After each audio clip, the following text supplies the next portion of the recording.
வணக்கம். நிகழ்ச்சி மூலமாக உங்களை சந்திப்பதில் பெரும் மகிழ்ச்சி அடைகிறேன். வாழ்க்கையில் வெற்றி பயன் நோக்கி பயணம் செய்து கொண்டிருக்கிறேன். இந்த பயன்கள் நல்ல முறையில் வெற்றி பெற என் அன்பின் வாழ்த்துக்கு நீங்கள் நல்லா இருப்பீங்க. இப்போ இருக்கிறத விட 1000 மடங்கு அதிகமாகும்படி நம்ம சேனைகள் கர்த்தர் தாமே உங்களை ஆசீர்வதித்து உயர்த்துவாராக. நல்லா கொஞ்சம் பாருங்கள்.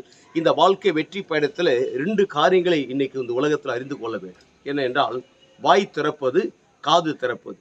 நல்லா கவனிச்சு பாருங்கள். இந்த 2ல் ஒன்று திறக்கப்படும் பொழுது மனுஷன் வாழ்க்கையில அவன் தோல்வி அடைந்து விடுகிறான், வெற்றியின் பாதையில் நின்று விடுகிறான். ஒன்று திறக்கும் பொழுது அவன் நீண்ட காலங்கள் இந்த உலகத்தில் நிறுத்தவே முடியாது. பாருங்க, 1000 சக்திகள் எளிமை நின்று அவனுடைய வளர்ச்சியை நிறுத்த வேண்டும் என்றாலும், யார் கங்கணங்கட்டி அலைஞ்சு கொண்டிருந்தாலும் அவன் வெற்றியை தடுத்து நிறுத்தவே முடியாது. அப்படி என்றால், எது திறந்திருந்தால் வெற்றி, எது திறந்திருந்தால் இந்த உலகத்தில் மிகப்பெரிய வெற்றி நின்று விடுகின்றால், ஒன்று வாய் திறக்கும் பொழுது. இந்த வாய் என்றால், வாய் எப்பொழுதுமே ஒரு மனிதனுக்கு பெருமைகளை பேசும். விசுவாசமான வார்த்தையில் பேசுவதை விட பெருமைகளை பேசுவார்கள். இந்த பெருமை பேசும்போது என்ன உண்டாகனால், அவங்க வாழ்க்கையில கஷ்டப்பட்டு வந்து கொண்டு அந்த டிராவல் அவங்களே தடுத்து நின்றாங்க.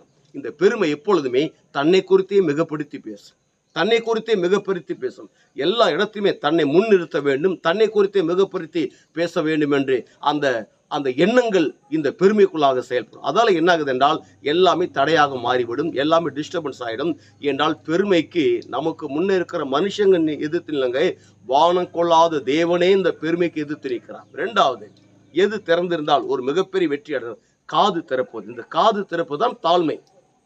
அப்ப தாழ்மைக்கும் காது திறப்பது என்னென்றால், தாழ்மை உள்ள ஒரு மனுஷனுக்கு காது திறந்திருக்கும். எதுக்கு என்றால், மற்றவங்க குறை பேசுகிற வார்த்தை கேட்பதற்காக அல்ல. இந்த தாழ்மை எதுக்கு என்றால், கற்றுக்கொள்ளும்படியான நிறைய காரியத்தை கற்றுக்கொள்ள வேண்டும். இந்த பூமிக்கு இந்த அறிவு இருந்தால் தான் செயல்படுத்த முடியும் என்று தகவல்களை சேகரிக்கும்படியாக அநேக காரியத்தை குறித்து கற்றுக்கொள்ளும்.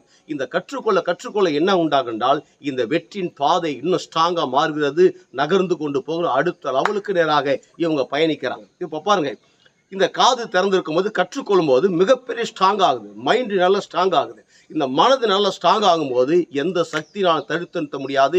எந்த லக்கை அடைய வேண்டுமென்று நீங்கள் எண்ணீங்களோ அந்த லக்கை உங்களால் அடைந்து கொள்ள முடியும், வெற்றி பெற முடியும். அதன் பிறகு என்னங்க, அந்த வெற்றி இந்த உலகத்தில் உங்களை தேவன் வேற லெவலுக்கு மாற்றார்.